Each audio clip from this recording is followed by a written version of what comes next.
All right. So so we're in here. This is Trump and the G, and will Putin have mercy on Brittney Griner? So, as far as the economy is concerned, it seems like we are in a recession. We are in a technical recession. I think the Atlanta Fed expects Q2 GDP to fall, like we mentioned earlier, to fall about 1.2%, which means it'll be a second consecutive quarter of GDP declines. And we'll probably know something towards the third week of this month what GDP actually came in as. I think the jobs report, recent jobs report was pretty good, but the jobs report kind of hit or miss depending on what month it is. Rail traffic is declining, which is not good. I think you're also seeing consumer confidence weak, and weak consumer confidence has kind of precluded the last few recessions. That's also a good marker. And consumer spending is about 2/3 of the economy. So, consumer, not just weak consumer, but consumers who don't have a strong outlook for the future, it could result in decline in consumer spending. I think other at the high level standpoint that where corporate interest or corporate sentiment is that some of these high profile deals are falling apart. There was a deal to buy Kohl's department store from a private equity firm. They pulled that deal, and then Elon Musk pulled the deal for Twitter, $44 billion deal for Twitter, which makes sense because the government, the Fed is removing the punch bowl. They're cutting quantitative easing liquidity into the market. They're also raising interest rates. So if corporations feel like the Fed's not going to backstop a lot of these bad decisions, then why make these large purchases? So for let's say 6-7 years ago, something was worth X, and you paid 2X for it, but the Fed was propping up asset prices. You could sell it 3 or 4 years later for 3X or 4X, then it wasn't a bad decision. You're overpaying for it. Now, if you pay 2X for something that's worth X, it could be worth 0.5X or less, much less than that in the future. So now it's not a good time to be buying assets that are, overpriced or what have you. So you're seeing Elon Musk pulling away. You're seeing this private equity firm pulling away from the Kohl's deal because retail probably won't be that strong. Maybe one of the weaker sectors if the economy does slow for an extended period of time. So that's sort of my high level take on the economy. I think we'll actually know more once that actual GDP figure comes in. We'll see what the Biden administration says and what the Fed says. But for right now, they're kind of normalizing interest rates because we really don't know what the true economic output of the economy is until you actually normalize rates. So that's sort of my take on the economy. Yeah, I mean, I think at this point, without continuing to sound redundant, nearly every show, I mean, everything that we've stated has come to fruition at this point. And unlike a lot of the talking heads that are now positioning themselves as the economic Nostradamuses, we've been saying that this year has been coming for years at this point. So, nothing that we're experiencing is kind of off track. We have talked about numerous times how the market itself, stocks, bonds, and the like, has been overinflated, overvalued. Really the crux of it all and the kind of the linchpin of it all has been, crappy monetary policy that, has been going on for the better part of 13 years. So you can't keep, giving out cash to your friends by way of the J.P. Morgan Chases and the Wells Fargo and the Ray Dalios and the Alliances of the world and the Black Rocks and expect that money to trickle down. I mean, it just gets it gets a little exhausting that we continue to practice these shitty economic models when there is enough historical data, both contemporary historical data and I guess, more recent historical data that shows trickle down economics just doesn't work. It's not effective. Maybe it sounded great at the time, but in hindsight, we see that it was a crappy idea. It's crappy then, it's crappy now. But now we are living the effects of that theory, and it's turned into praxis at this point. So, we're in a recession. Yeah, we've been saying that for the last 3-4 years, that this recession is coming.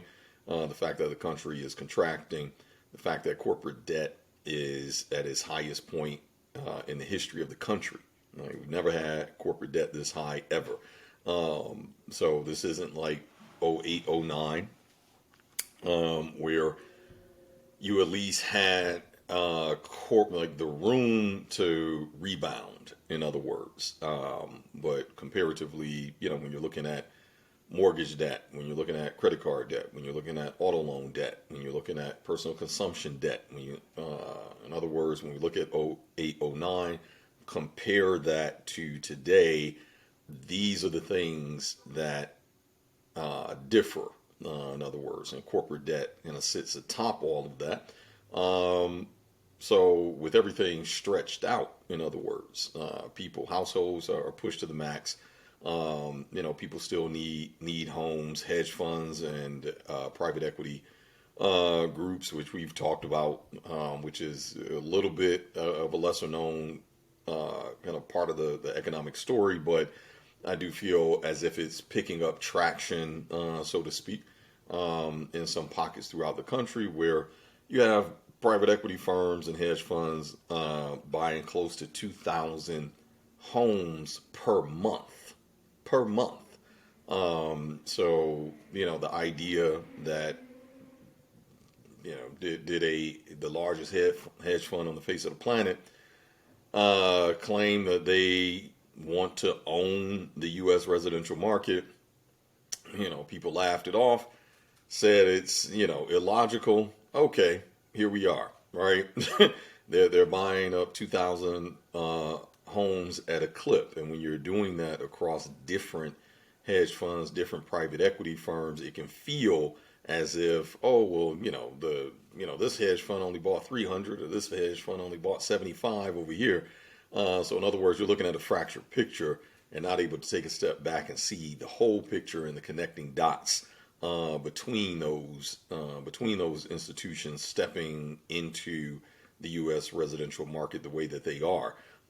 So the same way that Amazon, people patted what's his face on Bezos on the back when he made the claim that he wants to own U.S. commerce. He wants to be the sole source of all commerce in this country. And yet we've seen, they patted him on the back. Oh, he's just an ambitious white man.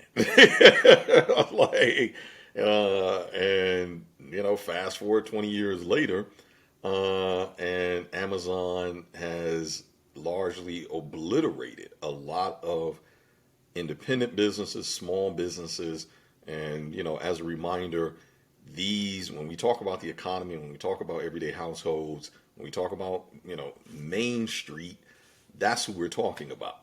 Is the average household. Most small businesses, literally 88% of small businesses, 88% of all business in this country is small business, and over 80% of those businesses make less than $1 million a year in gross. And even of that, I think close to around 75 or 80% of that only makes less than $500,000 a year. So we're not talking about the Googles and the Facebooks. Those are fewer and far between. That's why we talk about the distortion of the perception of the market. We talk about the market and people focus on the stock market. Like that is not even close to representing the mass majority of households and businesses in this country. That represents less than 2% of all business in this country. So that distortion often leads to a lot of misalignment, a lot of market disjoints, and people are missing largely that big picture. In other words, that you don't recognize how an Amazon or a BlackRock can come in and own an industry that is supposed to be a kind of social fabric of the country, right? Like a company, a private entity should not own the U.S. real estate market. A private entity shouldn't own the commerce market that happens in this country. Like, that's a problem, and I'm not sure that people see it as such, but that's where we are. So at this point, we're in a recession, which we've been saying. People have been, holding bated breath for whatever reason. I'm not sure what they thought was going to happen between January and now. Of course, we're in a freaking recession. And, we're still getting price gouged. So there's that as well. Corporate greed is going to continue to greed. As the kids say, the math is mathing in that, in that instance. So, yeah, I mean, that's, nothing has really changed since the last time we got on here in terms of directionality. Um, yeah, the Fed is pulled back a bit in terms of the expectations, have adjusted the expectations for GDP, which is expected. We'll see if this follows kind of the typical 18-month cycle that recessions typically have. Um, I'm leaning more towards a bit of a depression, because I'm not seeing where we rebound as a country.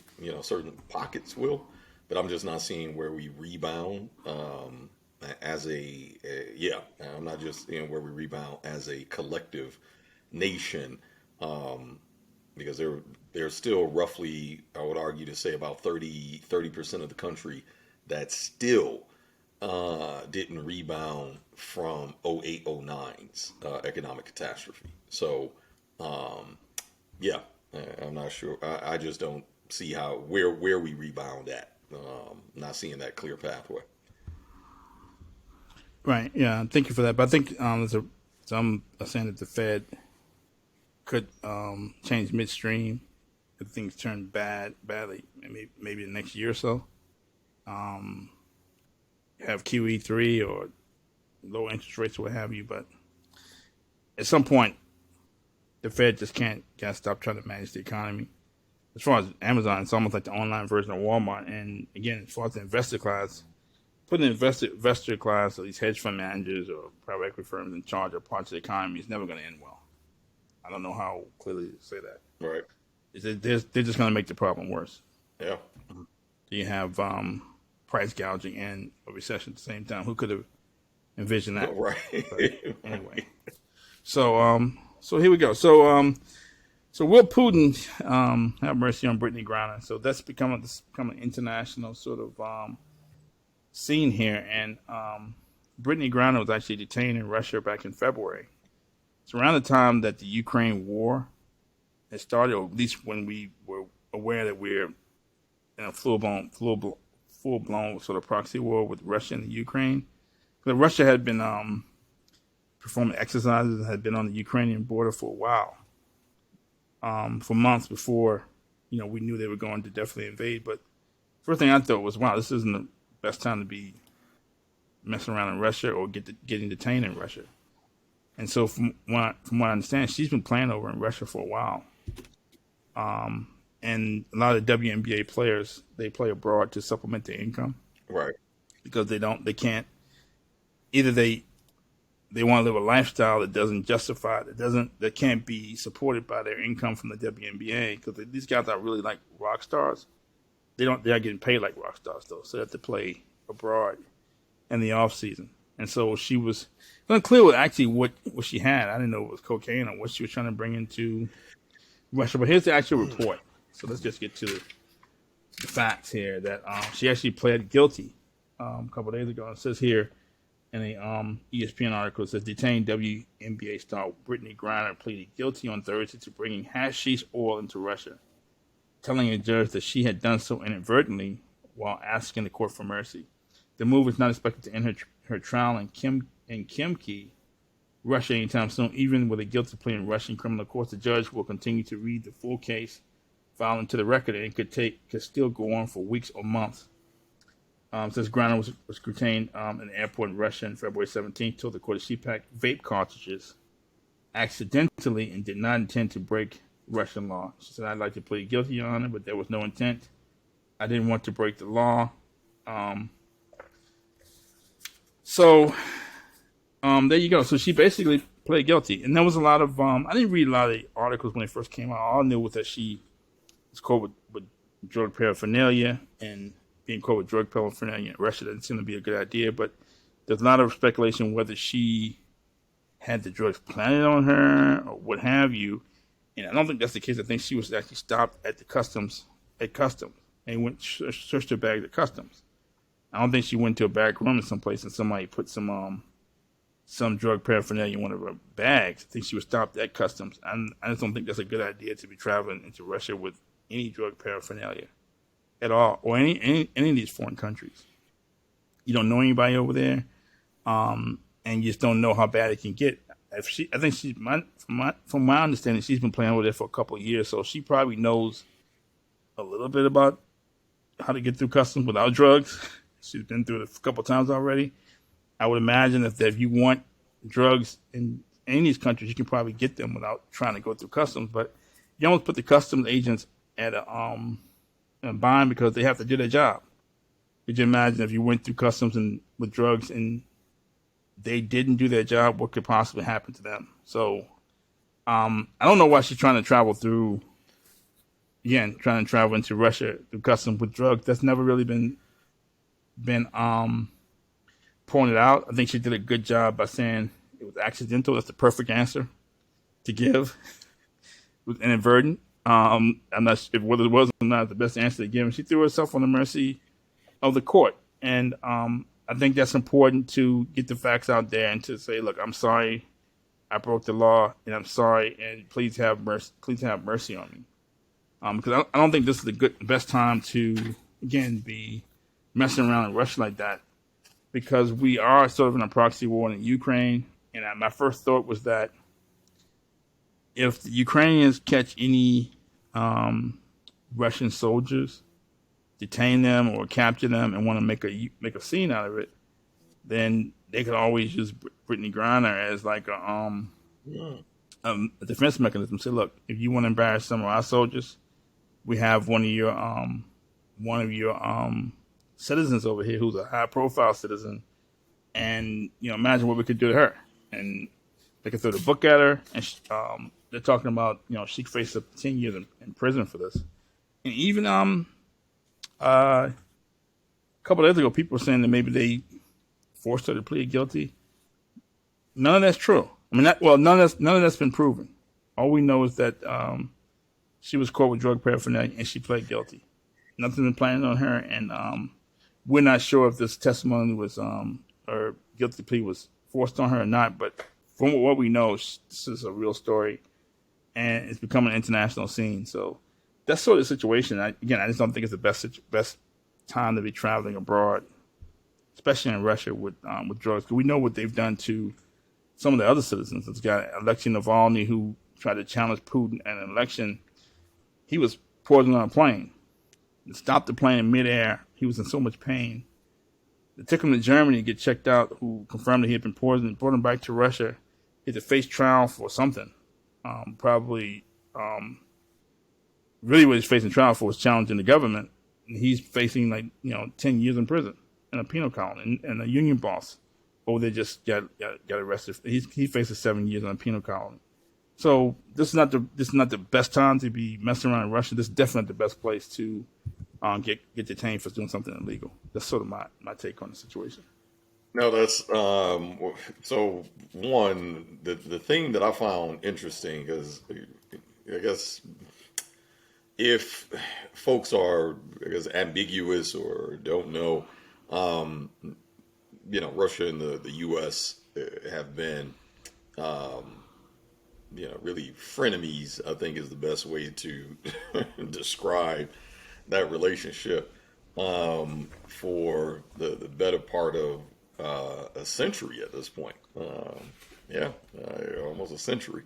Um, so, the relations have always been very precarious, to say the least. And generally, anytime you have a high profile individual that's either captured here or captured elsewhere, it's going to get politicized. And the thing that stood out to me, because I know very little about the Russian judicial system or the criminal justice system. So I don't know what role kind of media, even propaganda, plays into some of the decision making. All right, as much as we would like to say here that it doesn't or it shouldn't have a place, the reality is that it does. It does have a place in the U.S. Court system, and almost the higher the profile the case, the more media management becomes a strategic approach in courtrooms. In other words, to prevent bias, to prevent kind of infiltration, right? And so I don't know what that, I'm not going to just simply transpose American politics, American, judicial system onto Russia, in other words. However, if it does play, some part, the thing that I found interesting is that in the beginning, when this thing first hit, right, kind of was first announced, as you stated, there was very little, very little knowledge, or at least what was communicated in Western media, what actually happened and what the drugs were. We didn't know these, like you said, cocaine. It could have been anything, right? We didn't know. But the message that she should not be detained was the first message that I remember recognizing, because it alluded to a miscarriage of justice, so to speak, right? That here's this innocent person who is being detained, maybe for some political reasons. As you stated, this is around the time when Russia and Ukraine is happening, the relations between Russia and the U.S. You're coming off of Trump, Putin, and now it's Trump, Biden. And Biden wants to make a pushback and a stance against Russia and to seem, seem uncorruptible when it comes to Russia, and wants to put kind of an iron curtain between U.S. and Russia, and take this kind of tough man stance, right? To say that I'm the complete opposite of Trump, in other words. So could this have been politically motivated to kind of dangle Brittney Griner in front of the U.S. to use as some type of negotiating chip, right? That's the way that it could have been taken. And the thing that they've maintained, though, and to me that's the where I'm going with it, is that now Brittney Griner has not only pled guilty, her story has come out. She's pretty much stated that she's packing her bags in a rush, didn't realize that the vape, which I believe she's admitting she knew was wrong, is illegal in Russia. But I guess she's in a rush, didn't realize that she, packed the vape, off to Russia, and gets detained. And they pull our card, say, hey, you have this thing here, um, and do their job. However, the State Department still maintains that she should not be detained. And I don't know about you, but if someone comes into a country and clearly breaks the law, now some law, again, I can't speak for Russia. However, some law does, and I'll use the US law as an example, it does recognize the difference between intention, right? Like if you roll over somebody's foot, you break their foot, uh, they're still left with a broken foot, right? Would it have been a mistake versus intentional? That word intention makes all the difference in the world for the way that a crime is classed in the US. Sometimes the difference between a misdemeanor and a felony, right, is having that intention. If Russian law makes that, like, recognizes that difference, it still doesn't make it any less of you breaking the law. It just recognizes that, okay, hey, maybe this was a mistake, and we recognize that it was a mistake. Maybe we'll be a bit more lenient. But the fact that the State Department is continuing to say, oh, well, she shouldn't be detained, this is an illegality. You're literally insulting their court system. You're insulting their version of due process. In other words, like, what is the purpose of the State Department? And it made me even question: is the State Department even? I don't want to say, like, trying to find the best words here, but it seems like, yeah, Inflaming. it's like you almost kind of stabbing this person in the back because she doesn't have a heavy voice piece individually, right? State Department is supposed to be a part of that voice piece to get to Russian authorities, to go behind those closed doors, hopefully, get a deal done in some form or fashion. But you have the State Department that is in the media saying she shouldn't be detained, this is an illegality, and getting U.S. media riled up to echo that message, in other words. And even though this woman has now admitted that, hey, it was a mistake, I recognize, and maybe that, like, I don't know if it's a true story or not. Like, maybe they faced the facts and saw that, like, no matter what we say here, there's going to be some penalty, right? So let's try to make it lenient as much as possible. Let's, at least, make something believable here that, hey, it was a mistake. Because when you look at the amount, clearly this is for personal consumption. It was not, an amount that would give an impression that you're here as a smuggler or a drug dealer, essentially with the intent to distribute, right? Again, if Russian law even makes that distinction, which I would like to believe they probably do, right?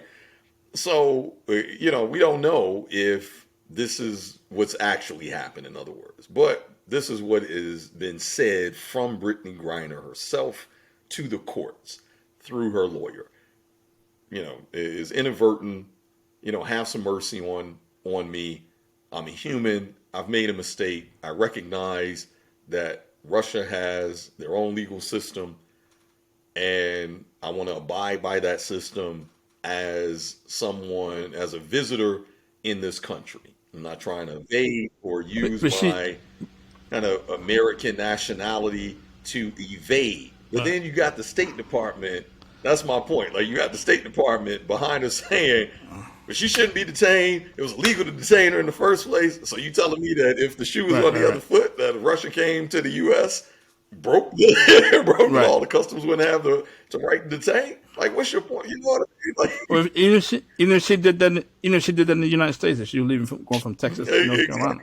But I think it needs to be said that she made this guilty plea and asked for mercy after having been there for 5 months. So this is Right. real. Right. This is real. Like it's not. This isn't like when she first got detained. Oh, maybe they let her go in a couple months. No, she's been there for 5 months, and they've indicated that it could take several more months before the trial process is even finished. Yeah. So she knows this is real. Right. I'm sure that the for her, and that's the difference. Because I'm quite certain for her as an individual that even when she was being detained, the longer that time had passed, like in other words, going from that first hour to the first 24 hours, that was sinking in that, all right, 24 hours turns into a week. A week turns into a month. You know what I mean? Like the reality of your situation is becoming clearer and clearer to her, I'm sure, every single day that passes by. And while folks on the outside are running this hoopla, and doing all the whistle blowing uh, but for her as the individual, she's the one that has to deal with the consequences because once the media attention dies down, right? Uh, this no longer becomes an active conversation. And it seems to me that they're quite aware, like even her, I don't remember if they're married, but her significant other, her life partner, I'll say, maybe she's married, so maybe her wife, but her life partner, I think, is aware of that. I think folks that are championing her cause are aware of that. That they got to keep her name somehow in the media because otherwise, there may be a very real expectation that she gets thrown in a dark hole somewhere, and we may not see her for another decade or two if she even survives the time that she's there. So yeah, I'm quite certain for her personally, this has been real, from jump. I don't think that she had any reservation that Russia, takes their laws lightly. And yeah, Right. Especially for Americans, exactly, right? Especially for exactly. 6'8", 6'8", 6'9" Right. Americans. So, yeah, I'm sure she had no qualms about They, understanding that. And I'm sure this woman is probably, is probably taking everything in her not to just, just kind of break down mentally. Um, yeah. right. It just seems like I remember when she first got detained. It's like this is the wrong environment to do anything crazy like Right. Russia because they were. So you got U.S. businesses leaving Russia. You have Exactly. the U.S. asking foreign workers to leave Yep. Russia. You're gonna go through an airport with drug paraphernalia. That's crazy. And then again, she can use as a pawn to maybe deter the Ukraine from trying to embarrass Russia by publicly embarrassing some of their soldiers that they may have captured. But strategically, I mean, how do you deal with this? You got the State Department saying, it seems to me that's not the right way to go about. State Department saying she shouldn't have been detained. You got media outlets implying that they stopped her because of her sexual orientation. I don't think Russia really cares about that. Then we got people implying that they planted drugs on Brittney Griner with no Right. information. Right. You got people implying that they made her plead guilty with no information. Right. It just seems like not the right way to go about it. And then the other thing is that if you're Vladimir Putin, right, and you're making this big plea about, I'm sure they have other Americans over in Russian prisons, maybe soldiers or whatever. But you're making a big plea about Brittney Griner. You got the wife doing a press conference with Al Sharpton, trying to bring Brittney back, making a special plea to Biden, and Biden's not paying us a whole lot of attention about freeing Brittney. It just seems like I wouldn't say it's a direct parallel, but it seems like when something happens to any professional athlete or celebrity, mini celebrity, or anybody in the entertainment industry in this country, because it gets a whole lot more attention. I'm not saying it's a direct parallel to Jussie Smollett, but it just got a lot of media attention. This is getting a lot of media attention. You got one of our coaches saying that if it was LeBron, we would have had him back already. But how are you going to make Russia release someone who did something illegally over there? Right. So my point is, if you're in negotiations, it seems to me that if I'm negotiating with you and you showing your hand as far as what you put the most value on, that seems to me something I can use as leverage. They know we want Brittney Griner back. They know we want every family member wants every soldier back who's potentially detained in Russia. So if you're going to make a media firestorm about bringing Brittney back, it seems like Putin could use that as leverage. That's what you want. The American people want that. And I want to punish the American people. Just don't keep it there for a few more months or longer than what you would have.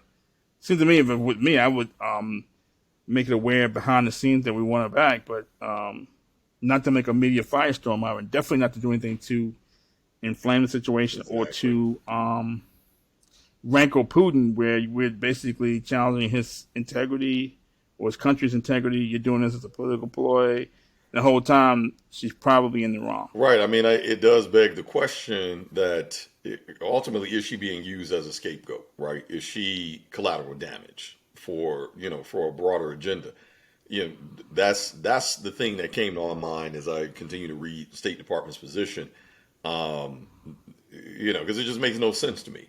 Why would you go about demonizing the Russian judicial system and thereby demonizing the country,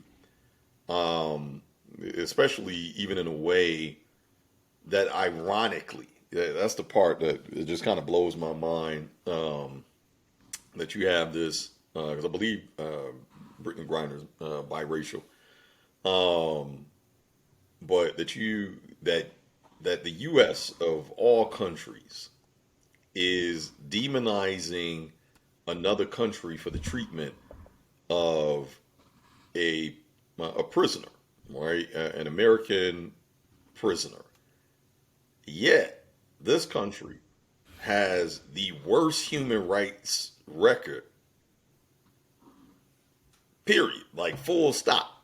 Like the U.S. has the worst human rights record when it comes to the treatment of prisoners in this country. Like we have we have more prisoners in this country than the population of some countries. The entire population of some countries. Like, let's be clear on that. Like, are you talking about down in Cuba, in Guantanamo Bay, like how they had those? They were treating those prisoners. It's not just that. I mean, like, I'm talking about the entire U.S. prison system. The entire U.S. prison system. Hey, across this country, from initiatives like shut down Rikers, the amount of prison reform, where we are one of the few countries on the face of the planet that have privatized prisons.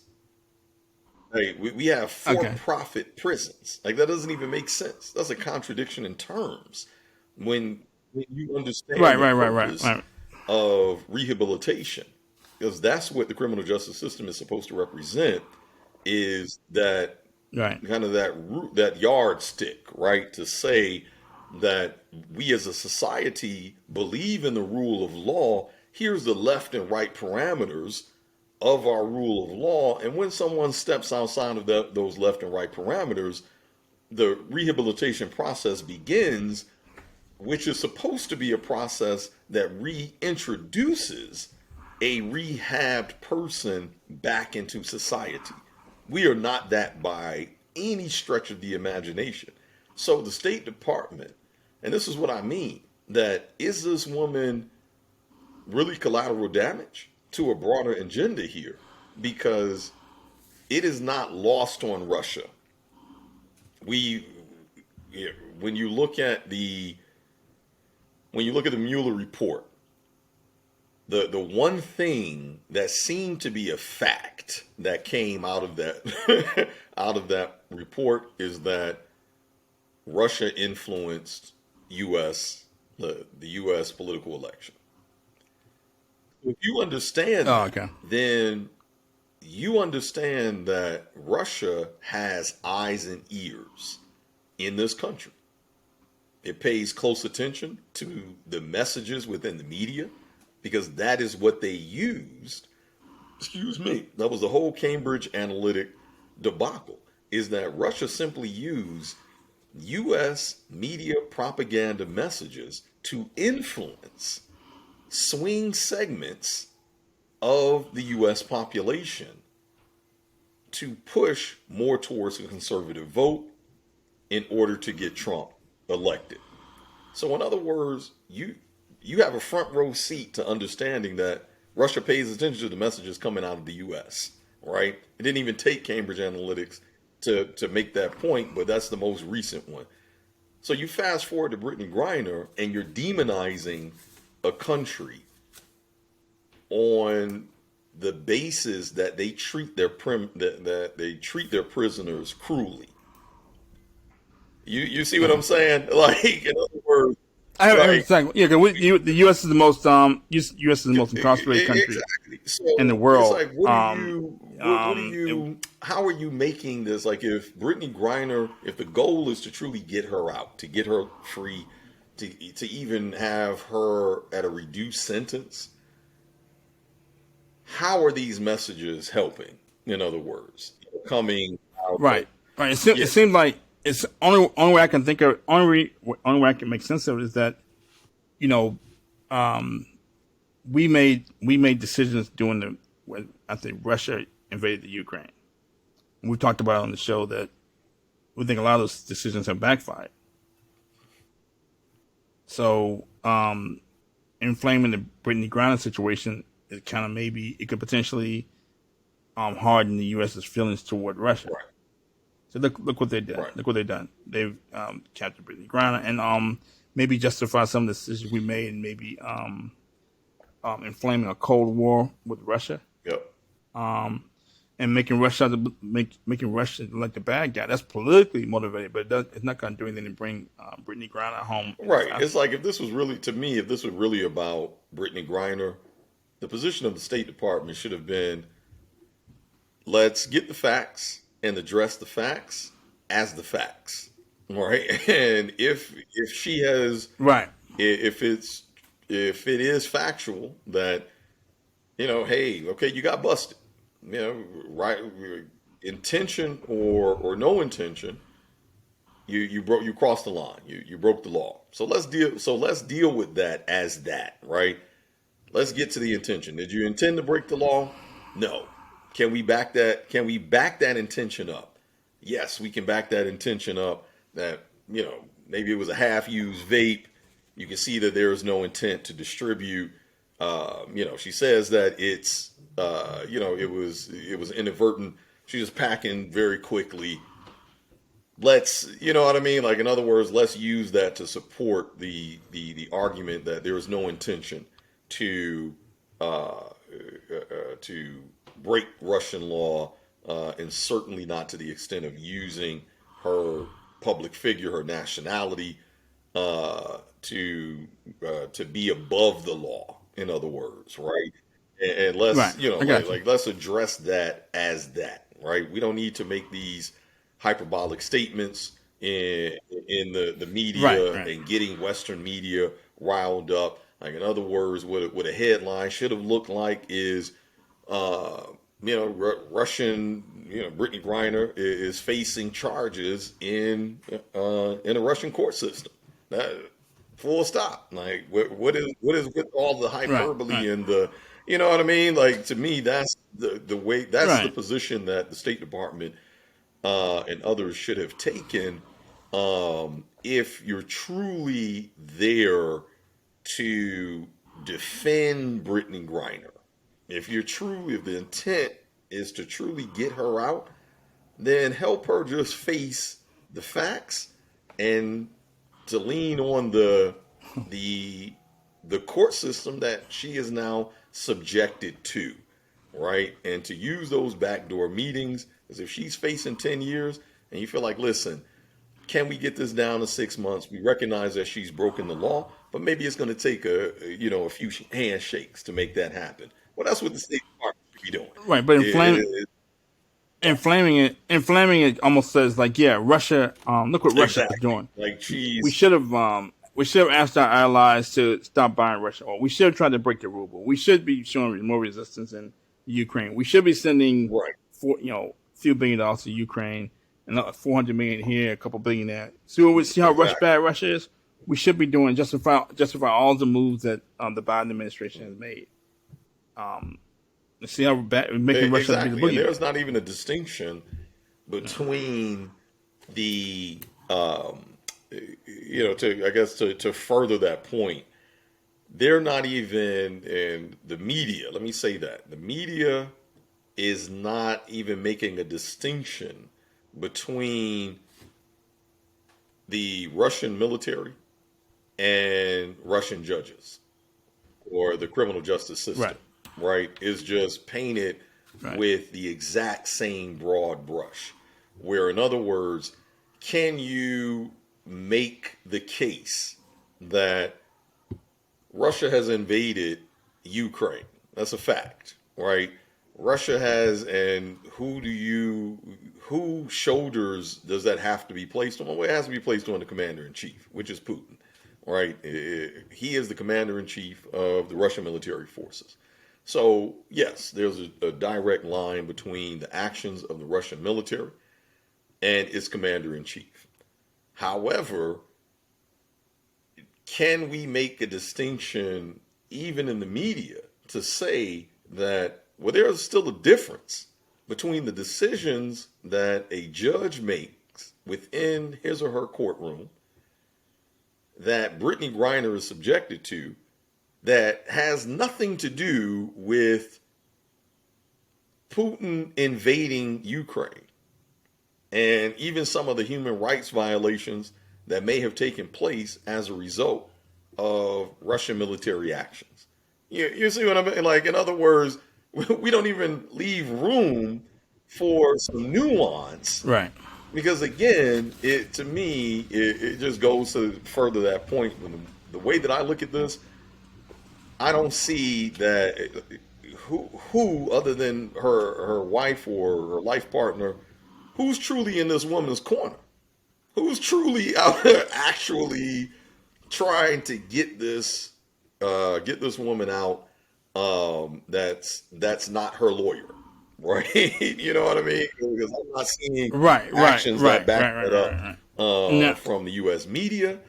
Certainly not the State Department when reading their antagonistic statements about Russia. Right. And so all these people on tweeting, we bring Brittany home, all these professional basketball players and all the other stuff. It's almost like it makes them look sort of sophomoric. They don't even know what's going on. They really don't know the situation or the bigger picture. So, for instance, there's this lady, Paul Whelan's sister, crushed by Biden's call to Griner's wife. And so, this lady named Elizabeth Whelan urged the president to discuss ways to secure her brother's release. And says, we're still looking for that press release saying that the president of the United States has spoken to anyone in our family about Paul Whelan wrongfully detained in Russia for 3.5 years, she wrote. She says, I'm crushed. If he wants to talk about securing Paul's release, he needs to be talking to the Whalens. And it says that her tweet followed a call from Biden and Vice President Harris to Sherelle Griner. The White House said Biden and Harris assured Sherelle Griner they are providing all possible assistance to bring home Brittney Griner. I think this guy Paul Whelan was maybe like a spy who had been captured Yeah, in Russia. I actually remember Been over there reading for that 3.5 myself years. too. Yeah, He's been over there 3.5 years, and they're saying, what about Right. our brother. And then someone tweeted that Moscow will release detained WNBA star Brittney Griner if the U.S. agrees to a prisoner swap involving a Russian arms dealer. His lawyer told NBC News on Thursday, offering a potentially unsavory option to the Biden administration. So yeah, all this we need to bring Brittney home. What cost? And secondly, I mean, do these professional athletes, do these people in the media just get so much attention? You know, you get this spiral there who's actually a soldier, been detained for 3.5 years, and there's no tweets for Right. him. Just this professional basketball player who was had drug paraphernalia. Right. So how we're not even aware of what's going on Yeah. in our own country. That they do have all these tweets are not helping any real Yeah. diplomacy behind the scenes. No, it's yeah. So It just kind of goes to that point. Um, she's this girl, unfortunately, may be a short-lived hashtag and the with no real movement. I think social media has given people something to do in some ways when they don't know what else to do, right? When you have maybe this feeling or sense of powerlessness, helplessness. So you throw in a hashtag, and it assuages that that sense of powerlessness. Well, I've done something, um, right, but collectively, let's be clear. The NBA is a lobby. The WNBA is a lobbying group. Um, where if this is or maybe they are working behind the scenes. Honestly, I hope that that's what's happening. Let me say that I hope that the WNBA is using their political lobbying connections to work behind the scenes. They don't need to put anything in the media and talk about it. Maybe I hope that they're being about it. Let me say that, right? Because, and that's my point, that even as a basketball player, right? And, if your focus is being a basketball player, being an athlete, you're focused on that and all that comes with it. And here's this thing that comes out of left field that is not in your wheelhouse, even by a long shot, right? I don't expect, ball players to turn into activists overnight. However, if at least I would hope that there's enough people that understand the game that if I don't have a direct connection to maybe the people that have the influence over something that I want to change, then I would hope that I know that I can cut a check. Let's be clear. This is a pay for play political system. If you don't know people, you pay people that know people. like, and uh, if I got a bag of cash somewhere, then I know I can cut a check to get a meeting to happen, right? To get in that room, to have those conversations, to then begin to push some change, right? At least address in a more substantive way, in a more tangible way than just me jumping on social media and hashtagging. Um, but guess that would require like the WNBA, whoever runs the WNBA, to say, look, go to here to the Players Association, and say, look, this is a problem, and this is how we're going to address it. Like have a point Correct. person That's to address the players. Said this is how we want to. This is what we need you to have faith in the system and have faith in the WNBA that we're trying to work to get bring you back. But people on not just social media, but you have people who on television, ESPN, so on and so forth, saying this stuff. It just makes it more confusion. Someone said, like, for instance, she's only there, over there because of the pay discrepancy, the pay disparity with the Right. NBA, implying that she has to play in the off season because WNBA And players maybe don't that's make true, as much money as the NBA but players. This lady's trying to get more money. She's trying to use it to get more exactly. money for the That's my point. WNBA. That even if that's true, and let's say it is true, right? But that's a broader agenda, right? Like, what does that do for Brittney Griner today, But right? Like, what does that do for the reality that this woman is locked up and is facing, potentially a decade of her life for a single vape? You know what I mean? Like, and that's just to my point, right? Like, who's right, really in this woman's corner? Whether she broke the law at this point intentionally or unintentionally, we now have some semblance of the facts. What are you doing about that, right? Like, spare me the self righteousness. Spare me the broader agenda. Oh well, right. if more black men watch the WNBA, okay, cool. We, we, Well, all that's going to be out there shortly. That's 25 going to be million out there black shortly. men Trust me. will watch WNBA's tip-off game tomorrow. Great. What does that do for Brittney Griner today?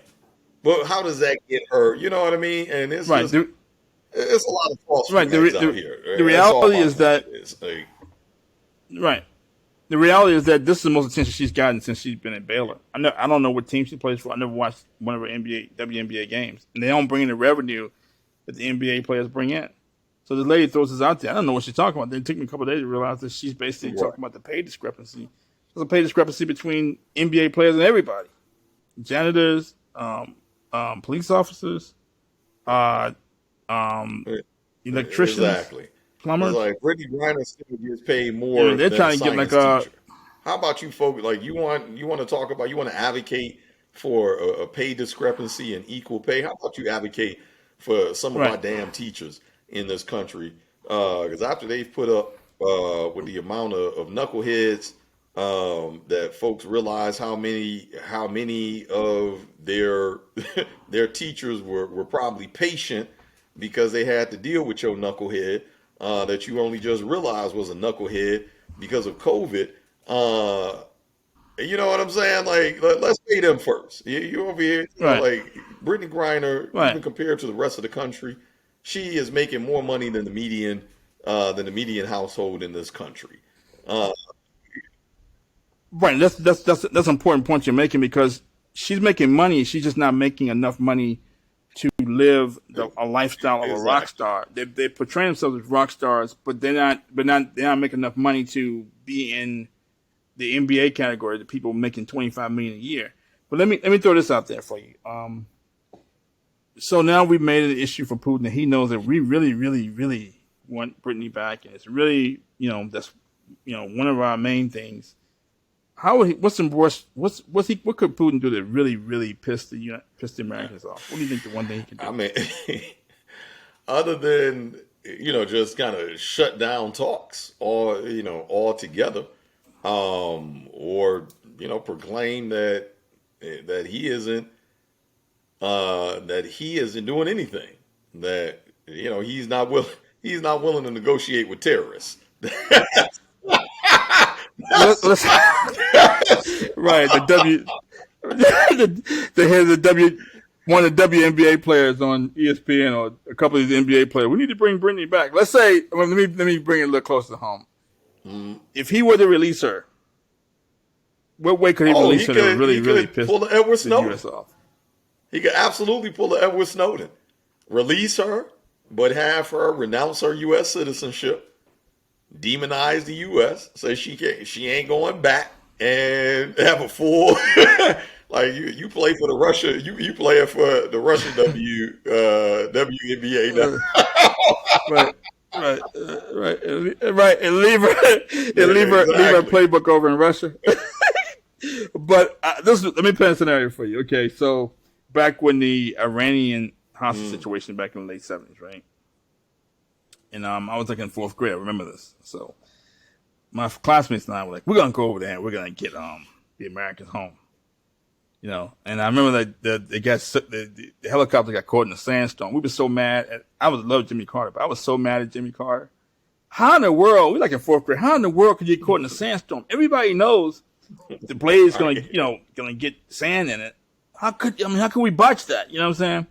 So anyway, what we found out later on was that I think I got this accurate, but I think Reagan had offered Iran arms in exchange for the prisoners.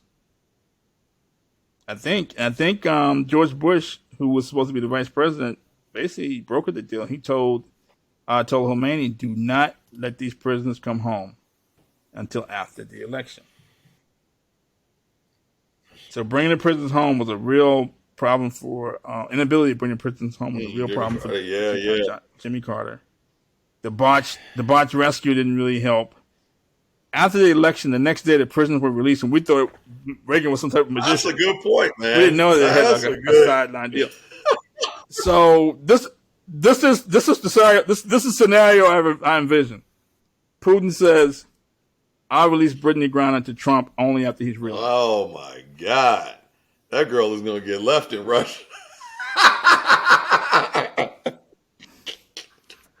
So all those NBA players, the WNBA players, better vote for Trump because he's the only person who can get her. Because they've already positioned Trump as a good friend of Putin's, and he's too close to Putin, and blah blah blah blah blah. And then we're gonna and we said Russia won the election, and all these ties to Trump. So if he releases her to Trump only after he's reelected. Trump's the only one can get her back. That's probably one thing that really pissed the Americans off. My God, that's a hell of a. I mean, if that's the plan, I would hope that he. But she gets released. Yeah. She gets released, though. We want her released, right? So that's gonna stay there 10 years. Jeez, man. That's what you want, right? Yeah. If that happens, it's telling, man. And we're talking about Putin. We're talking about Putin, who locked up his closest rival, Alexei Navalny, poisoned him and locked him up in a penal colony, probably somewhere in Siberia, making big rock small. Gee, that's a doozy right there, man. That is an absolute doozy right there. Yeah, that's a doozy. I mean, it certainly would go to a point that she now becomes a political prisoner. It's which would then certainly give room to lean into maybe she was kind of spotted as the scapegoat from the beginning, right? Maybe this was a setup. So just a whole trick bag from start to finish, right? But yeah, that's a wild one. That's a wild scenario. And Boo said, it's not far fetched though. That's the one. That's it. Everybody gets what they want. Everybody gets what they want. The American gets Brittney Griner home in less than 10 years, and Putin still gets what he wants. I'm going to release her, but I'm letting you know that I still don't like the Americans, and that Right. I don't like you saying you're questioning my integrity. Yeah. No, it's it's interesting because as I think through that, I'm not sure that Trump would even get the same support even from the conservative base now that's showing like Trump presently has more popularity than Biden. The early polls when they were already, testing the waters to see what would a Trump re-election look like, would he stand a chance, etc. Remember the early polls had him rated as a strong contender for possible re-election. I think that, like, in other words, I haven't looked at the most recent because that was already what are we in 2022? So we're already 2 years in. I haven't looked at any recent polls like within the last 8-9 months. So assuming that the results of that poll, the conservative effort is exactly the same as it was fresh off of the Biden win. I feel like if Putin made such an announcement, that it would actually end up alienating. I'm gonna say he would. I'm not saying he would. I wouldn't say he would necessarily. I'm not saying he would necessarily make an announcement, but No, no, I the get that. scenarios played out before Yeah, with I the was just gonna say Iranian, because if and he this is does, probably it ends up okay. undermining Trump's, I think, reelection because if you think about it, right, such an announcement would be an admission that Trump is a puppet, right? Trump is a Russian puppet, and even amongst his base, uh, to have a open U.S. presidential puppet, I'm not sure that the base, you know what I mean, would stay unified behind Trump, knowing that if they elect him, that's an admission that Russia runs the U.S. You know, I'm not. Maybe people can spend it. People can spend it any way they want, but I don't think Russia has any more venom for the Ukraine today than they had six, right? 7 years ago, or whenever Trump was in office. When Trump was in Hmm. office, they didn't invade the Ukraine. There was Right, no right, Cold right. War with Russia. I hear you. You follow? Is that not I is that absolutely hear not you, but diplomacy? the American voter could not make that connect. Like, it would be critical that they don't make that connection I between think Putin being the puppet master and Trump being the puppet. Because once that connection is well, the reason made I'm in the bringing it up mind because of the American voter, it completely, you know what I mean? Like it backfires, and Trump, people are absolutely going to leave this woman on the chopping block. It's going to go from free Briner to fuck Briner. Like, you know what I'm saying? Like, I think people already making the connection that I hear people say that when Trump was in office, gas prices weren't that high. When right, Trump was in office, there right, was right, no war right. in the No, Ukraine. They're that's a making good that point. connection. Um, and then also, and all I'm saying is that I'm not saying it'd be an open announcement. I'm just saying that heading into 2024 presidential election, if Right, right. she's still over in Russia. Yeah. What other alternative would there be? I mean, getting The way if that I she's could still over see in that Russia, maybe working out that is if, like, during the campaign, right? Like during Trump's campaign, he goes over there with Dennis Rodman. We know he got masterful diplomatic. Uh, right, right. He's like exactly, the exactly. black Henry Kissinger. Who would have thought, right? If Trump goes over there during the election and gets it done, like during the campaign, I should say, during the campaign, Okay, takes I got you. a I hiatus got you. from the campaign for a week, do a dog and pony show over in Russia, brings Brittney back, and you know what I mean? I think that might push Or just the tides or and have closer a to the similar election, effect. In other words, prior to an election, though. uh, or closer to the election that doesn't have to be an announcement. That, all of a sudden Russia is not as adversarial towards the Ukraine if they haven't taken over the entire country yet. But that's the scenario. I didn't say make an announcement. I didn't say Trump was the bargain. I'm saying Right, if right, Putin right. really wants to No, piss the Americans off, what would it's a they do? good thought experiment, man. It's a good thought That's experiment. that's how I that's how I totally Omani embarrassed Jimmy Carter. Yeah.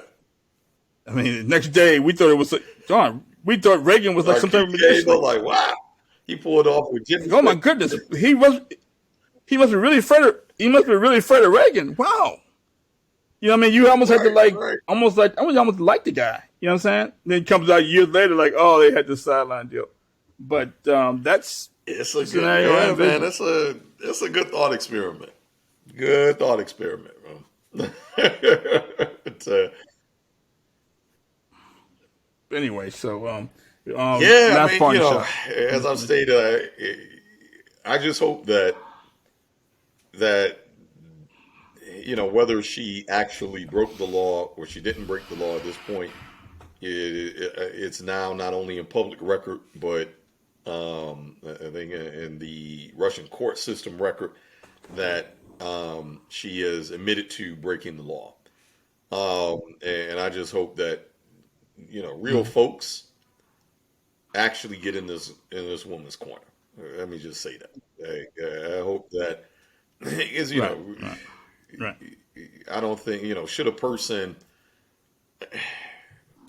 should a person um you know get 10 years of their life taken away uh, for a vape, regardless of the country that they're in. I think the time should match the crime. In other words, if she's committed a crime, then Precisely. she's committed a crime, and we have to face that fact. And but should again, a decade of her life for that type of crime be taken? No, I don't believe so.